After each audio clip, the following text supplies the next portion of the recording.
Good morning everyone. আজকে হচ্ছে শুভ জন্মাষ্টমী। তো জন্মাষ্টমীর দিন সকালবেলায় উঠে প্রথমে গোপালদের জন্য ফুল নিয়ে ফুলের মালা রেডি করে রেখেছি।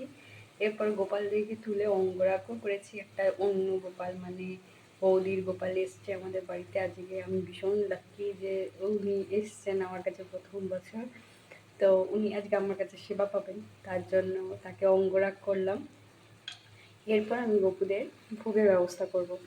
তো গপুদেরকে আজকে ফার্স্টেই আমি সকালবেলা উঠে আগে নাড়ু বসিয়ে দিয়েছি। নাড়ুটা রেডি করে নিই, তারপরে গোপালদেরকে স্নান করাবো পঞ্চামৃত দিয়ে। এখানে হচ্ছে নাড়ু,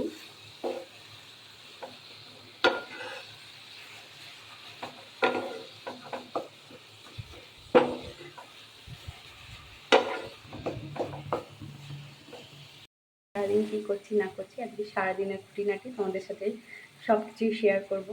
আশা করি ব্লগটা তোমাদের ভালোই লাগবে।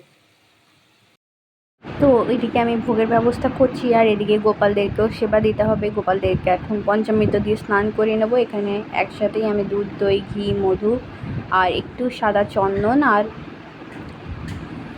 অগুরু নিয়ে নিয়েছে। এখানে আসনে স্নান করানোর জন্য গোপালদেরকে বসিয়েও দিয়েছি। তো গোপালদেরকে এখানে স্নান করাবো। ওম নমো ভগবতে বাসুদেবায় নমঃ। ওম নমঃ শ্রী রাধিকায় নমঃ। ওম নমো ভগবতে শিখোপালায় নমঃ। ওম নমঃ শ্রী গোবিন্দায় গোপালায় রাধিকায় নমো নমঃ। হরে কৃষ্ণ কৃষ্ণ কৃষ্ণ হরে হরে, হরে রাম রাম রাম হরে হরে। তো এখানে আমি শুদ্ধ জল দিয়ে গোপালদেরকে স্নান করিয়ে নেব।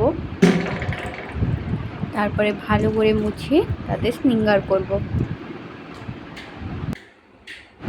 আর এই বড় গোপটাই হচ্ছে বৌদির, যেটা তোমাদেরকে সকালবেলায় বললাম। তো সকালবেলাতেই এই গোপটার অঙ্গরাগ করেছি আর এখন ওকে স্নান করাচ্ছি দুধ দই দিয়ে। তো বেশি ঘষাঘষি করা যাবে না, অঙ্গরাগ উঠে যাবে। আস্তে করে ওকে স্নান করিয়ে মুছিয়ে নতুন পোশাক পরিয়ে দেবো। তো গোপুটার অঙ্গরাগ কেমন হয়েছে অতি অবশ্যই তোমরা সবাই কিন্তু কমেন্ট করে জানিও। আমার তো খুবই ভালো লেগেছে ওর অঙ্গরাগ। আর এত সুন্দর বড়, তো একটু দেখতে খুব সুন্দর, চোখ নাক মুখগুলো টানা টানা করে এঁকে দিয়েছি। ভালো লাগছে কিনা অতি অবশ্যই তোমরা কমেন্টে জানিও। তো এরপর সবাইকে শৃঙ্গার করিয়ে আসনে বসিয়ে দেবো। তো এখানে আমার রাধা গোবিন্দ শৃঙ্গার করে সুন্দর করে সেজে রেডি। আর এখানে এই ফুলের মালাটা আমি আজকে নিজের হাতে প্রথমবার বানিয়েছি। কেমন হয়েছে বলো তো। তো রাধাকৃষ্ণ এখানে বসে পড়েছেন আর গোপু সোনাদেরকেও রেডি করে বসিয়ে দিই।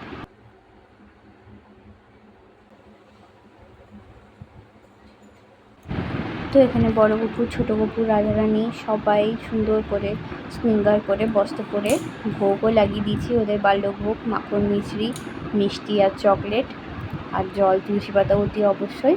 তো ওরা ভোগ গ্রহণ করুক আর আমি এদিকে ভোগের ব্যবস্থা করি, কারণ সন্ধেবেলায় ওদেরকে ভোগ দেবো।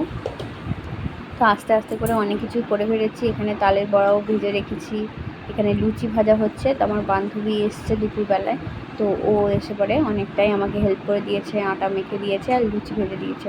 ও আমাকে বলেছিল যে তুই লুচিটা ভাজিস না, আমি এসে পরে ভাজবো। আমি বললাম বেশ ঠিক আছে।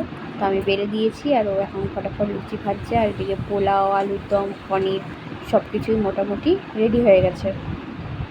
আর 5 রকমের ভাজাগুলোও ওই ভেজেছে। সব কিছু অনেকটাই হেল্প করে দিয়েছে। ভাগ্যিস ও এসেছিলো, নাহলে একার পক্ষে আমার খুবই সমস্যা হতো। আর ওরও একটা ছোট্ট গপু আছে, তো ওকে ঘুম পাড়িয়ে দিয়ে এসছে। এখানে মোটামুটি ভোগ অনেকটাই রেডি হয়ে এসছে। শুধু বাকি ছিল পায়েস আর ক্ষীর বানানো, সেটাও রেডি। সন্ধেবেলা হলে গপুকে ভোগ দেবো আর আরতি করব। তো এখানে আমি সমস্ত রকমের ভোগগুলো সাজিয়ে নিয়েছি ভগবানের সব থালায়। এখানে নিবেদন করে পুজো সেরে নিয়ে আরতি করে আজকের পুজো আমার এখানেই সম্পূর্ণ হলো। এরপরে আমি যাব আমাদের যে বাড়িতে যে আমাদের কাজের দিদি আছে, সেই দিদির বাড়িতেও একটা গোপাল আছে, সেই গোপালকে পুজো করার জন্য আমি যাব। তো সেই ভিডিও তোমাদের একটুখানি ছোট ক্লিপ শেয়ার করছি। ওদের বাড়িতে আবার একটা ছোট গোপালের কেকও এনেছিল। আর এগুলো ছিল ভোগ। তোমরা ভোগ দর্শন করো, ভোগ দর্শনে দুর্ভোগ কাটে। রাধে রাধে।